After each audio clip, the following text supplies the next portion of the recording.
కామారెడ్డిలో ఈ నెల 15న నిర్వహించబోయే సభ కోసం పీసీసీ చీఫ్ అధ్యక్షతన సన్నాహక సమావేశం జరుగుతోంది. సభాస్థలిని మంత్రులు కొండ, పొన్నం, సీతక్క, పొంగులేటి, వాకిటి శ్రీహరి పరిశీలించారు. ప్రస్తుతం సమావేశంలో పీసీసీ చీఫ్ మహేష్ కుమార్ గౌడ్ మాట్లాడుతున్నారు. లైవ్ లో చూద్దాం. మా శ్రీనివాస్ రెడ్డి గారు చెప్పినట్టుగా 2 లక్షల మందితో రాష్ట్రంలోని నాయకులు కాదు కేంద్రం కూడా దిగొచ్చి కన్విప్పు కలిగే విధంగా మీటింగ్ జరగబోతా ఉంది. పౌరుషం ఉన్న ప్రతి కాంగ్రెస్ కార్యకర్త వందల మంది తరలి వస్తారు. కామారెడ్డి జన సంద్రోహం అవుతుంది, కేంద్రము చూస్తుంది, రాష్ట్ర నాయకత్వము చూస్తుంది. ఆ దశగానే ఈ ప్రయత్నం చేస్తూ ఉన్నాం. మాకు తట్టిన ఆలోచన కాదది. బస్సులో వస్తుంటే ముఖ్యమంత్రి రేవంత్ రెడ్డి గారు తట్టిన ఆలోచన. వారి సలహా మేరకే ఇవాళ పొంగులేటి శ్రీనివాసరెడ్డి గారు, సీతక్క గారు ఇక్కడికి వచ్చినారు. మీ అందరితో మాట్లాడి మీటింగ్ ఏ రకంగా చేసుకోవాలో చెప్పడానికి. వారితో పాటు మా మిత్రులు ప్రభాకర్ గారు, సురేఖ్ గారు, శ్రీహరి గారు, శాసనసభ్యులు, శాసనమండలి సభ్యులు, చైర్మన్లు అందరు ఏకమై ఎందుకు వచ్చినారు? ఇక్కడ కనువిప్పు కలిగే విధంగా మీటింగ్ ఉండాలి. మోడీ, అమిత్ షా ఆరా తీయాలి. బండి సంజయ్ ఏంది ఆ మీటింగు, ఏం చేస్తున్నారు మీరు, అసలు కథ ఏందో అడగాలి. కిషన్ రెడ్డిని అడగాలి, ఆరా తీయాలి. ఆ దశగా మన మీటింగ్ ఉండాలనే మాట ఈ సందర్భంగా నేను మనవి చేస్తా ఉన్నాను. కాంగ్రెస్ పార్టీ అందరి పార్టీ, అన్ని వర్గాలు, అన్ని మతాలు, అన్ని ప్రాంతాలను సమానంగా చూసే పార్టీ. అందుకే మిత్రులారా, 15న కామారెడ్డిలో జరిగే బహిరంగ సభ బీసీల కోసం ఒక మలుపు తిప్పే సభ. ఆ సభ విజయవంతమైన రీతి చూస్తే బీజేపీ నాయకులు మెట్టు దిగక తప్పదని అనిపించే సభ అది కామారెడ్డిలో. కామారెడ్డి ఉమ్మడి నిజామాబాద్ జిల్లాలోనే ముఖ్యమంత్రి గారు చెప్పాను. కామారెడ్డి మేము హెలికాప్టర్స్ చెప్పాను. కామారెడ్డి ఉమ్మడి నిజామాబాద్ జిల్లా ఒక ప్రముఖ స్థానం ఉన్న పట్టణం. మేము చిన్న ఉన్నప్పుడు ఇక్కడ కాలేజీలు, డైరీ, ఫారెస్ట్రీ, ఫిషరీ, ఎడ్యుకేషన్కు హబ్గా ఉన్నటువంటి ప్రాంతం, రాజకీయంగా చైతన్యవంత ప్రాంతం. ఈ ప్రాంతంలో బహిరంగ సభ అంటే యావత్ రాష్ట్రానికి ఒక పిలుపునిచ్చే సభగా ఉండబోతా ఉంది సభ అనే మాట కూడా ఈ సందర్భంగా మనవి చేస్తా ఉన్నాను.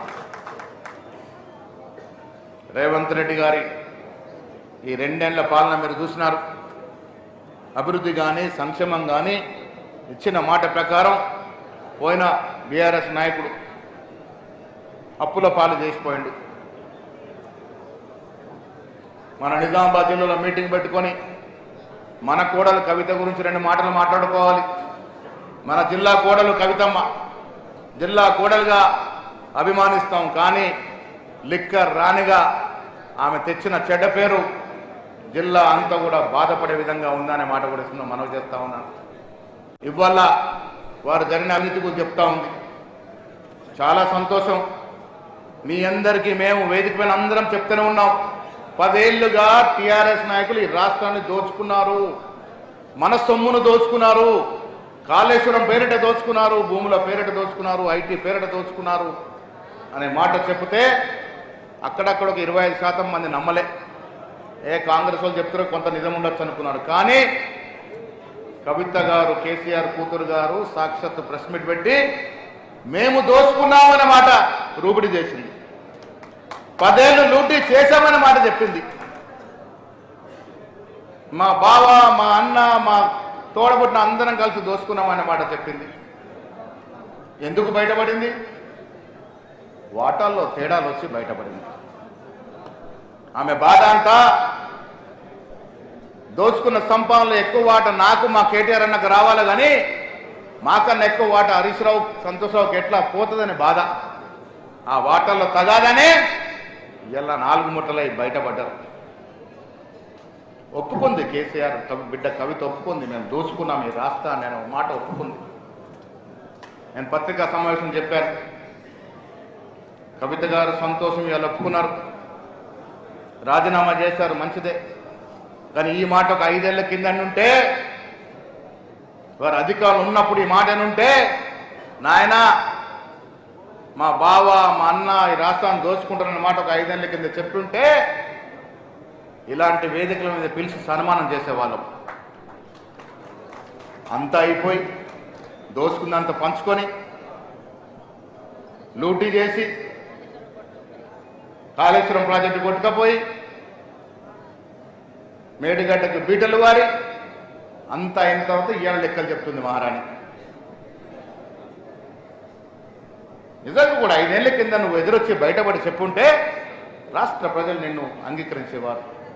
ఇలా వాటల్లో తేడా వచ్చి 10 ఏళ్ళు దోసుకొని అంతా ఖాళీ కూలినంకి ఇలా బయటకు వచ్చి చెప్తే నీ చెప్పే మాటలకి పసలేదు. నాకు పెద్ద అనుమానం ఇది కూడా కేసీఆరే ఆడిస్తున్న డ్రామానేమో అని. ఆ పొంగిరెడ్డి సీనన్న చెప్తా ఉండే కాళేశ్వరం మీద ప్రజలు 90% ఇలా అవినీతి జరిగి నమ్ముతున్నటువంటి వేళ ఆ పరిస్థితి నుంచి ప్రజల దృష్టి మళ్లించడానికి కుటుంబంలో తగాద పెట్టుకొని నటిస్తున్నారేమో నాకు ఇప్పటికీ అనుమానమే.